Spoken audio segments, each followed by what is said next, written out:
안녕하십니까. 제 16장 환경이란 무엇인가 들어가겠습니다. 환경 아주 중요합니다. 환경이 뭡니까? 우리의 둘레란 얘기죠. 우리를 둘러싸고 있는 겁니다. 우리 그냥 사는 거 아닙니다. 우리 둘레의 것에 둘러싸여서 살고 있습니다. 그런 점에서 우리는 지금 이제 환경에 대해서 이야기하지 않을 수 없습니다. 특히 지구온난화로 환경 문제가 심각해지고 있습니다. 이럴 때 과연 우리는 무엇을 해야 하는지, 사실 환경의 문제는 실천의 문제입니다. 결론적으로 얘기하면 귀찮더라도 해야 하는 것이 바로 환경의 문제입니다. 자, 보겠습니다. 탄소 배출량 0으로 만들기 위해 노력하고 있어요. 이렇게 CO2가 배출이 많이 되니까 문제다 이거죠. 지구가 온난화되니까 문제다 이겁니다. 이따가 아주 구체적으로 한번 문제를 제기하겠습니다. 이제 화석연료가 CO2가 많이 나오니까 쓰지 말자는 것이죠. 그리고 청정에너지, 태양열 같은 거 많이 쓰자는 얘기죠. 그리고 자본주의는 기본적으로 소비를 미덕으로 생각하기 때문에 문제가 많다는 것이에요. 생태주의는 따라서 자본주의적인 삶이 아닌 친환경적인 삶을 살아야 한다는 주장입니다. 과연 무엇이 중요한지 한번 보겠습니다.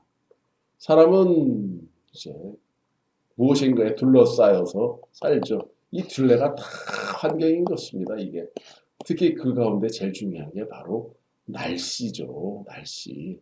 우리 인사도 아유 날씨 좋아요 이라고 가장 일반적인 대화가 날씨 아닙니까? 그리고 이제 보통 이제 그 날씨를 장기적으로 관찰하는 것을 이제 기후학에서 다룹니다. 자, 우리의 삶은 정말 그 날씨와 떨어질 수가 없어요. 그래서 날씨를 아는 것은 국가적인 사업입니다. 임금님도 가장 중시했어요. 하다못해 달력을 만드는 거, 그거 정말 중요했거든요. 농사를 잘 질 수도 있고 못 질 수도 있기 때문에. 그리고 캘린더를 만드는 것은 정말 이제 국가의 일이었던 것이죠. 전통적으로는 1년을 이제 반달씩 15씩 나눠서 24절기로 설명했죠. 왜? 이게 바로 농사짓기 위한 절기가 되거든요. 그리고 최근 들어서 지구온난화가 되면서 급격하게 기후가 변하고 있습니다. 사람은 숨을 쉬어야죠. 그래서 숨진다는 것은 결국 죽었다는 얘기입니다. 그리고 공기는 누구나도 가져야 되기 때문에 공공재죠. 소유가 불가능하기 때문에 과거엔 중시되지 않았지만 이제는 공기를 나쁘게 만든 사람이 있고 나쁜 공기를 마셔야 하는 사람이 있게 됐어요. 이렇게 계급화되기도 했습니다. 그래서 문제라는 겁니다. 누구는 공기를 나쁘게 만들어 돈을 벌고 누구는 돈도 못 벌면서 나쁜 공기를 마셔야 되는 것이죠. 그 점에서 문제라는 얘기입니다. 특히 매연만이 아니라 미세먼지가 문제가 되면서 내가 어디 있건 뭐 산속에 있어도 미세먼지는 어쩔 수 없이 마셔야 되는 결과가 나오게 되죠. 그리고 이제 공기 중 탄소가 바로 지구온난화의 주범이 된 것입니다. 우리는 먹어야 삽니다. 그런데 지구온난화가 왜 중요하냐? 1도만 높아도 꿀벌의 활동이 교란된다고 해요. 뭐 죽거나 꽃이 못 찾아간다든가 화수분을 못 한다고 해요. 그러면 식량이 갑작스럽게 줄어든다는 겁니다. 많이 보면 우리 식량이 한 3분의 1, 적게 보면 5분의 1 가량이 꿀벌에 의해서 화수분이 되는데 이것이 멈춰주면 식량난이 벌어질 수가 있죠. 예, 우리 문명은 자원의 활용으로부터 나왔습니다. 석탄 에너지도 그렇고 지금 우리가 떼는 기름, 오일, 석유도 그렇죠. 우리는 이런 걸 통해서 아직도 철기 시대를 살고 있고 이 에너지를 이제 그 화석으로부터 화석연료로부터 얻고 있는데 이거는 자꾸 고갈되는 거예요. 흔히들 나무를 심으면서 나무를 쓰는 건 괜찮다. 지속 가능하다는 얘기죠. 그만큼 뱀만큼 심으면 되니까 맞습니다. 그러나 그것 없이 우리가 마구 쓰고 나면 우리는 미래 세대에 정말 아주 범죄자가 되는 겁니다. 그들이 쓸 게 없으면 어떡합니까? 예. 그래서 에너지의 문제가 있습니다. 에너지 왜 필요한가요? 우리가 추워서 못 살아요. 밥 해먹지 않습니까? 타에너지예요, 이게. 그래서 땔감이라고 얘기하지 않습니까? 밥을 하고 추위를 견디기 위해서 반드시 필요한 겁니다. 그래서 예전엔 인구가 적어서 써서 그 문제가 없었는데 이제는 이게 결국은 온난화의 주범이 되는 것입니다. 그래서 이제 전기 에너지가 청정 에너지로 분류가 되는데 전기는 왜냐하면 수력, 풍력, 조력과 같은 자연적인 에너지이기 때문에 그렇죠. 그래서 이 에너지는 좀 이제 되고 있고 특히 프랑스 같은 경우는 원자력이 워낙 효율이 좋으니까 원자력 쓰레기의 문제는 정말 크지만 자꾸 이제 청정 에너지를 분류하려고 하는데 반발이 심하죠. 여전히 심합니다. 태양 에너지, 아이고 지구에 무한한 에너지를 건네주죠. 먹거리를 다 주는 거예요. 햇볕 없어봐요. 농작물이 자라나. 그리고 추워요. 햇볕 없으면 우리 다 얼어 죽습니다. 그래서 이 정말 태양 에너지는 아가페처럼 우리에게 사랑을 주고 있죠. 그리고 특히 이제 태양으로부터 얻어내는 태양열, 태양전기가 바로 이제 청정 에너지로 각광을 받고 있습니다. 그런 것을 주로 이제는 신재생 에너지라고 얘기를 합니다. 언제든지 재생이 가능한 에너지라는 얘기죠. 그러니까 화석 연료와 반대되는 것이 바로 신재생 에너지입니다. 자, 보십시오. 이제 생태주의의 설명을 해봅시다. 흔히들 환경 문제는 과학기술에 따라서 발전이 되니까 그것 다 풀 수 있는 거 아니야? 라는 이제 그 과학기술론도 있습니다. 그러나 아이고 안 그래 결코 그럴 수 없어 라는 생각도 있다는 얘기예요. 보십시오. 이 생태주의 입장에서 보면 우리가 지금 쓰고 있는 수많은 비닐, 옷에도 그런 비닐이 많이 들어가지만 이런 플라스틱 이 바로 석유 화합물이에요.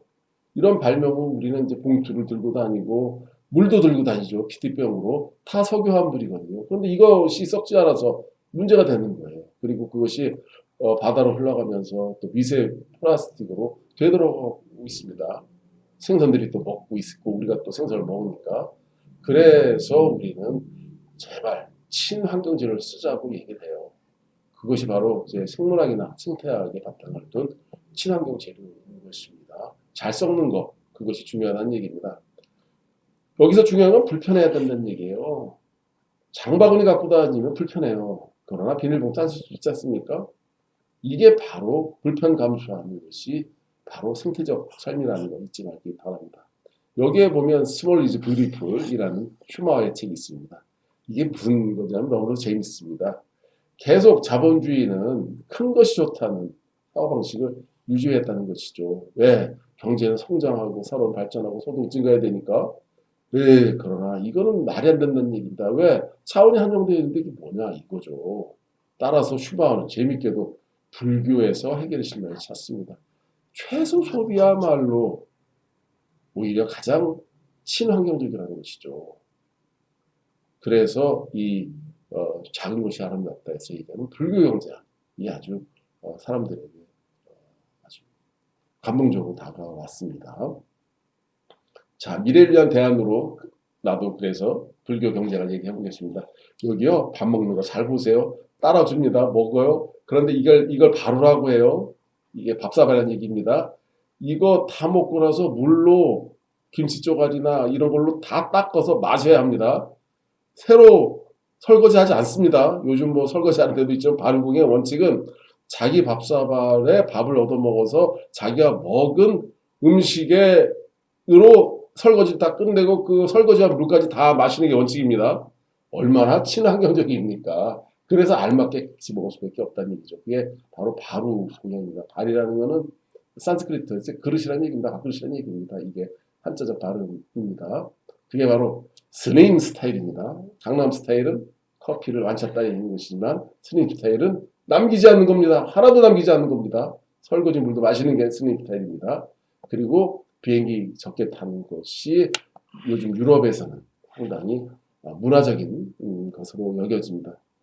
그레타 툰베리 같은 젊은 소녀도 비행기 안 탑니다. 기차 타고 다니려고 해요. 오래 걸려도 우리는 탄소를 적게 배출했기 때문에 훌륭한 환경지의 삶을 살고 있다고 생각하는 거죠.